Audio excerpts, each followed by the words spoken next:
The relentless sun beat down, a palpable weight in the air. Heat.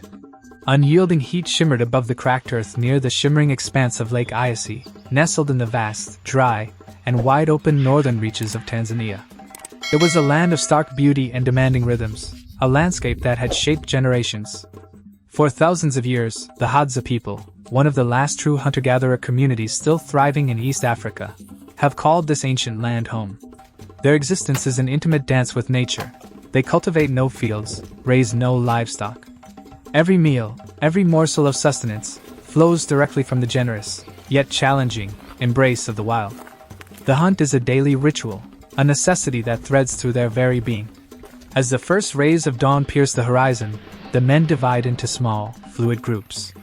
Their equipment is deceptively simple: sturdy wooden bows crafted from local timber and arrows tipped with a potent, viscous extract derived from the sap of indigenous plants, a silent promise of lethality.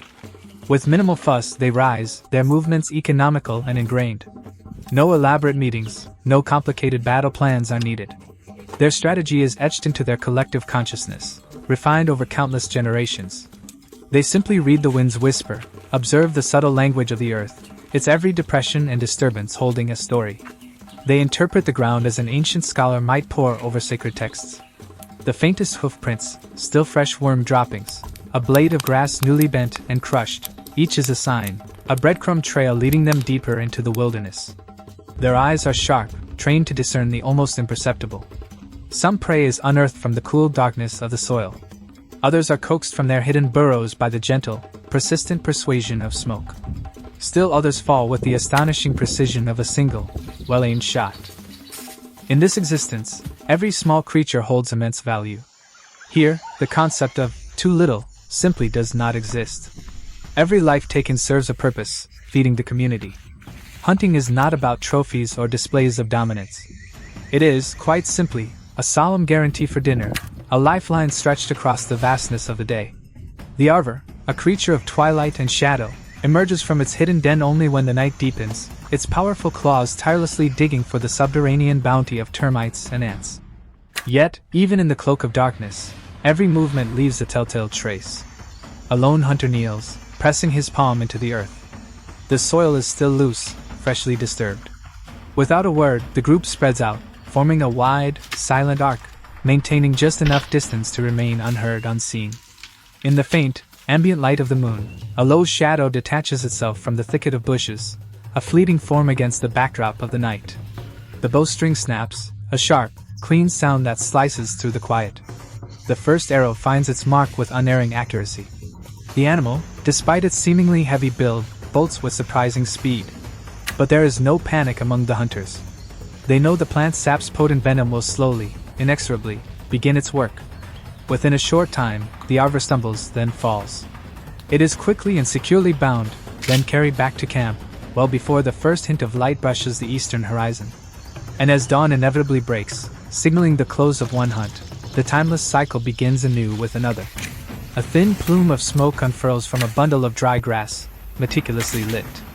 Around the hive, thousands of bees scatter in a swirling cloud of white smoke, disoriented but not harmed.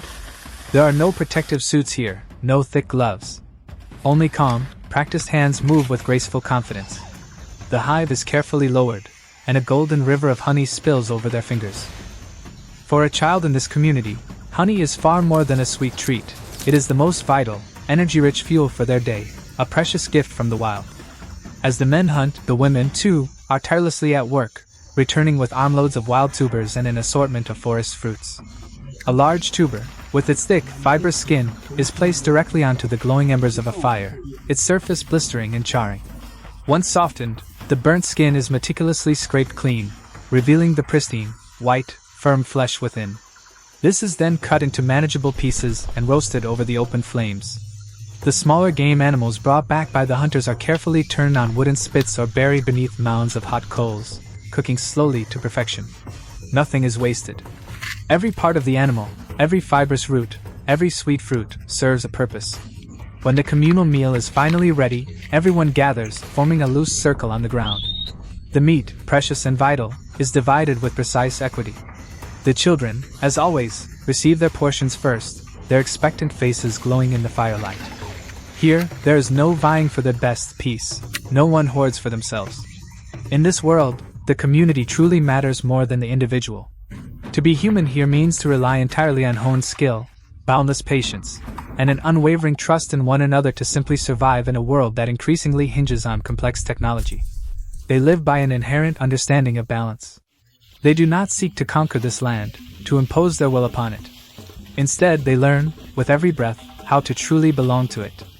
And perhaps, the profound question that echoes from their way of life is not whether we, in our modern world, could live like them, but rather, if one day only our most fundamental skills remained, how long would we truly last? The harsh, unrelenting sun of the savannah near Lake Eyasi in northern Tanzania does not merely rise. It ignites the day. Morning does not begin, it is awakened. A thin, ethereal mist, a fleeting shroud, snakes its way through the thorny, resilient bushes, momentarily softening their formidable silhouettes. Dry grass, parched and brittle, stirs gently, almost imperceptibly, in the nascent breeze. As the very first touch of light graces the vast expanse of the ground, the ancient forest seems to already possess an inner knowing. The Hadzabe are about to emerge, as if they have been doing so seamlessly, since long before this very land was given a name. The Hadzabe stand as one of the very few communities left in the world who still fundamentally structure their lives around hunting and gathering. They are not farmers, nor do they raise livestock. They hold no concept of storing food for some distant, uncertain future. Each passing day is a direct, unfiltered dialogue with nature itself, with the shifting winds, with the rustle of dry grass, with the fresh, silent narratives pressed into the vibrant red earth. In their hands, or slung across their backs, are bows crafted with intricate care from local wood, their strings fashioned from the resilient sinews of animals, their arrows coated with the potent, dark extract from native plants. These tools, though appearing deceptively simple, are the culmination of thousands upon thousands of years of acute observation, tireless experimentation, and an unbroken lineage of knowledge passed down through generations of lived experience. As they move, their bare feet tread the earth with an almost impossible silence. One might be tempted to label them as primitive or naive, but such assumptions would be profoundly mistaken. The forest, in its vast, ancient wisdom, does not perceive them as intruders. Instead, it recognizes them, intimately, in the same way it recognizes the rustling wind, the same way it acknowledges the returning currents of old footprints. The Hadzabe do not come to conquer. They simply return to their rightful place within the quiet, intricate order that nature itself arranged, so very long ago.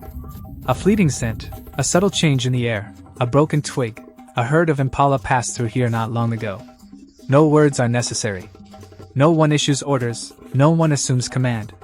Coordination among them happens almost instinctively, a deeply ingrained understanding shaped by countless hunts that have preceded this one. An arm draws the bowstring taut, the muscles rippling with controlled power.